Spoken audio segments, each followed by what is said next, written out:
ಎಲ್ಲರಿಗೂ ನಮಸ್ಕಾರ. ಇವ್ರು ನೋಡ್ರಿ, ಇವರು ಬಾಗಲಕೋಟೆಯವರು, ಇವ್ರು ಅಜ್ಜಿಯರ್ರಿ. ನಾ ಈ ಹಿಂದೂ ಇವ್ರದ್ದು ಒಂದು ವಿಡಿಯೋ ಹಾಕಿದ್ದೆ ರೀ ನಾನು. ಇವ್ರಿಗೆ 65 ವರ್ಷ ರೀ.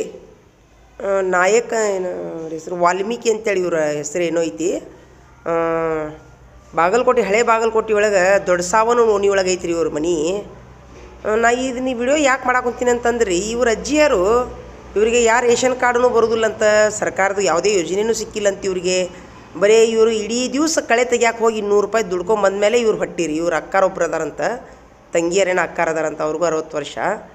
ನಂದೊಂದು ಏನು ವಿನಂತಿ ಏನಪ್ಪ ಅಂತಂದ್ರೆ, ಸಾರ್ವಜನಿಕರಿಗೆ, ಒಂದು ಯುವಕರಿಗೆ, ಇಂಥ ದಿಕ್ಕಿರ್ಲಾರ್ದಂಥ ಒಂದು ಹಿರಿಯರು, ಒಂದು ವಯಸ್ಸಾದವ್ರು ಇದ್ರಂದ್ರೆ ಅವರಿಗೆ ಯಾವುದೇ ಸರ್ಕಾರಿ ಯೋಜನೆ ಆಗಿರಲ್ರಿ, ಮುಟ್ಟಬೇಕ್ರಿ. ಅವರಿಗೆ ಸರ್ವೆ ಮಾಡಿ ಇವ್ರು ಇಂಥ ಒಂದು ಹಿರಿಯ ಜೀವಿಗಳಿಗೆ, ಸಹಾಯಕರಿಗೆ ಮುಟ್ಟುವಂಗೆ ವ್ಯವಸ್ಥೆ ಮಾಡಿದ್ರೆ ನಮ್ಮ ಯುವಕರಿಗೂ ಪುಣ್ಯ ಬರ್ತೈತಿ, ನಮ್ಮ ಸಮಾಜದವ್ರಿಗೂ ಪುಣ್ಯ ಬರ್ತೈತಿ ಅಂತ ಒಂದು